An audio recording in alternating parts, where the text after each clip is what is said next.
कहानी की शुरुआत होती है यूरी नाम के एक इंजीनियर से जिसने UG-1 नाम का एक आधुनिक हवाई जहाज बनाया था। एक दिन उसने अपने एरोप्लेन की टेस्ट फ्लाइट करने का सोचा क्योंकि वो इसे रशिया के एयर शो में पूरी दुनिया के सामने दिखाना चाहता था। उसे यकीन था कि उसके आधुनिक एरोप्लेन से खुश होकर रशिया की सरकार उसे ही जहाज बनाने का टेंडर देगी। अब यूरी अपने साथी जेन के साथ उड़ान भरने ही वाला था कि तभी उन्हें खबर मिली कि एलिसा नाम की एक रिपोर्टर सिक्योरिटी को चकमा देकर यूरी का इंटरव्यू लेने आ पहुंची थी। असल में यूरी अक्सर अलग अलग लड़कियों को घुमाता था और एलिसा भी उनमें से एक थी। अब यूरी ने जेन को बाहर भेजकर एलिसा को हवाई जहाज में बुला लिया और जल्द ही उन्होंने आसमान में उड़ान भरी। लेकिन अचानक यूरी को हेडक्वार्टर से फोन आ गया क्योंकि बिना को पायलट के एरोप्लेन उड़ाना गैर कानूनी था। उसी वक्त यूरी की पत्नी लेना भी ये खबर सुनकर हेडक्वार्टर तक आ पहुंची। अब यूरी ने तुरंत लेना से बात की और एरोप्लेन में अकेले होने का नाटक किया ताकि लेना को एलिसा और उसके अफेयर के बारे में पता न चले। फोन काटने के बाद उसने एलिसा को एक पैराशूट से बांधा और चूम कर एरोप्लेन से बाहर फेंक दिया। जैसे तैसे एलिसा जमीन पर लैंड हो गई और उधर यूरी भी हवाई जहाज में अकेला वापस लौट आया। इसके बाद हम वान्या नाम के एक लड़के को देखते हैं जो अपनी माँ की लगातार रोक टोक से तंग आ चुका था।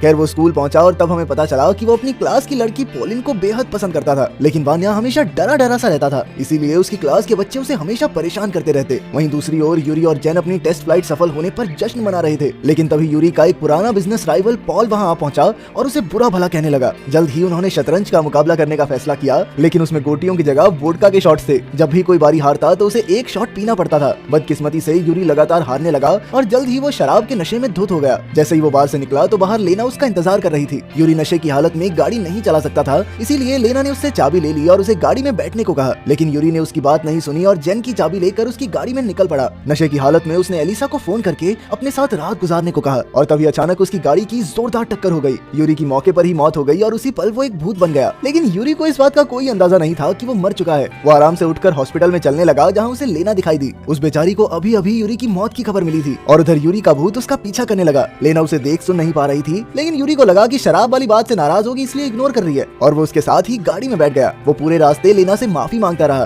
खैर जल्द ही वो यूरी के ऑफिस पहुंचे और वो आराम से अपने कमरे में चला आया। लेकिन तभी एक लड़का लड़की वहाँ चुम्मा चाटी करने लगे, जिसे देखकर यूरी को बहुत गुस्सा आया। उसने उन्हें धक्का देने की सोची, लेकिन उसका हाथ तो उनके शरीर के आर पार हो गया। ये देखकर उसकी हालत खराब हो गई और वो इधर उधर हाथ मारने लगा। उसे एहसास हुआ कि वो तो दीवारों के आर पार भी जा सकता था, लेकिन उसे अब भी ये बिल्कुल समझ नहीं आ रहा था कि आखिर ये मुमकिन कैसे हुआ। लेकिन तभी उसकी नजर अपनी तस्वीर पर गई जिसके नीचे सभी फूल चढ़ा रहे थे। तब जाकर उसे एहसास हुआ कि वो असल में मर चुका है। ये देखकर उसे बहुत गुस्सा आया क्योंकि उसका एयर शो में जाने वाला सपना बस एक हफ्ते में पूरा होने वाला था। खैर बाद में वो अपने ही अंतिम संस्कार पर पहुंचा और उसने देखा कि पॉल भी वहां आया था। पॉल ने लेना से यूरी का टेंडर वापस लेने की बात कही, जिस पर लेना ने कहा कि वो इसके बारे में सोचेगी। इधर यूरी को अब भी अपनी इस हालत पर यकीन नहीं हो रहा था, इसीलिए वो यूं ही सड़क पर गाड़ियों के आर पार होने लगा। वहीं दूसरी ओर वान्या के दोस्तों ने वान्या की साइकिल के ब्रेक्स तोड़ दिए और इसी साइकिल के साथ उसे सड़क पर जाने को कहा। जल्द ही वान्या का संतुलन बिगड़ गया और वो सामने से आ रही यूरी से टकरा गया। हैरानी की बात तो ये थी कि वान्या यूरी को देख और छू सकता था। वान्या ने उससे माफी मांगी, जिसे देखकर यूरी हैरान हो गया। उसने वान्या को बताया कि असल में वो एक भूत है और ये सुनकर वान्या बुरी तरह डर गया। वो वहाँ से भागकर एक बस में चढ़ गया, लेकिन जल्द ही यूरी भी बस में आ गया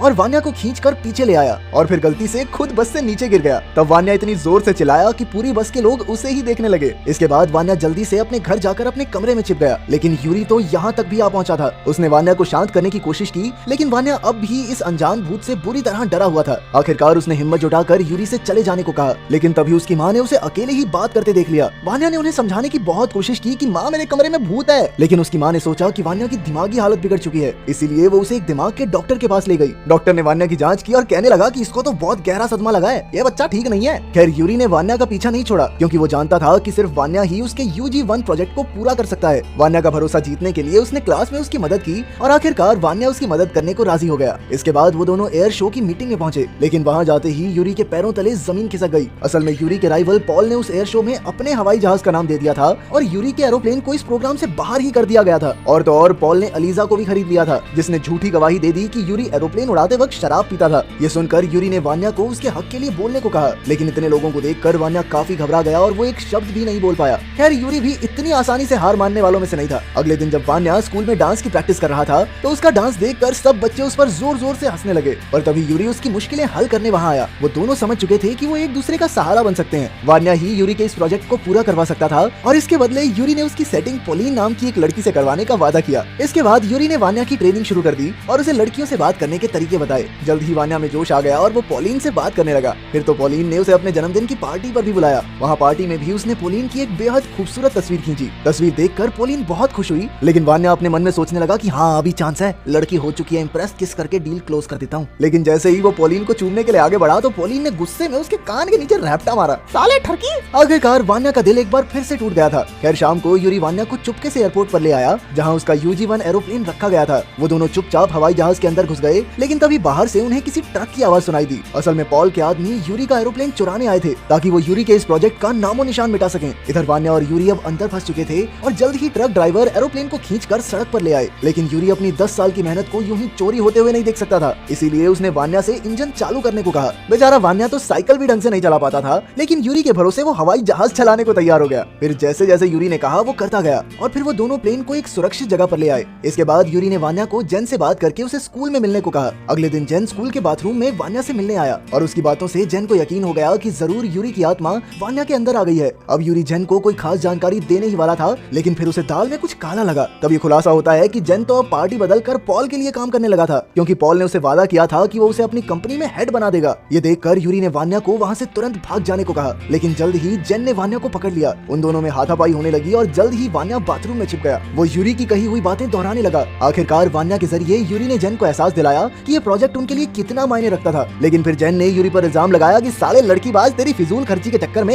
इतने सालों से गरीबी में जी रहा हूँ मैं। उन दोनों की बहस चल ही रही थी कि तभी एक सफाई वाली वहाँ आई और मौका देखकर वान्या वहाँ से भाग निकला। जेन भी उसका पीछा करने लगा और बेचारा वान्या खिड़की के बाहर आकर फंस गया। वान्या को ऊंचाई से बहुत डर लगता था और जल्द ही वो बिल्डिंग से नीचे गिरने वाला था। तभी पैरामेडिक्स की टीम वहाँ आई और उन्होंने वान्या को सेफ्टी नेट पर कूदने को कहा, लेकिन वान्या के अंदर जरा भी हिम्मत नहीं थी। पर फिर अचानक से पोलिन भीड़ से निकल कर आई और उसने सबके सामने वान्या से अपने प्यार का इजहार किया। उसने वान्या से वादा किया कि वो आने वाली पार्टी में उसकी डांस पार्टनर भी बनेगी। उसकी बातें सुनकर वान्या में जोश आ गया कि भाई जिंदा रहना है, अब तो जिंदगी बढ़िया है आगे। और वो हिम्मत करके नेट पर कूद गया। लेकिन वो कहाँ जानता था कि पोलिन ने ये सब सिर्फ उसकी जान बचाने के लिए किया था। खैर नीचे आने के बाद वान्या में अलग ही हिम्मत आ गई। इसके बाद यूरी और वान्या फिर से UG-1 को सफल बनाने की तैयारी में जुट गए। यूरी ने कई दिन तक वान्या को हवाई जहाज उड़ाने की ट्रेनिंग दी, लेकिन जल्द ही वान्या की माँ को भनक लग गई कि वान्या स्कूल छोड़कर बाहर घूमने जाता है। इसी वजह से उसकी माँ ने उसे सजा के तौर पर घर में कैद कर दिया। लेकिन आज उसका डांस प्रोग्राम था और फिर बाद में उसे एयर शो में यूरी का प्लेन भी उड़ाना था, इसीलिए वो कपड़ों की रस्सी बनाकर अपने कमरे की खिड़की से भाग निकला। इसके बाद वो तुरंत स्कूल पहुंचा,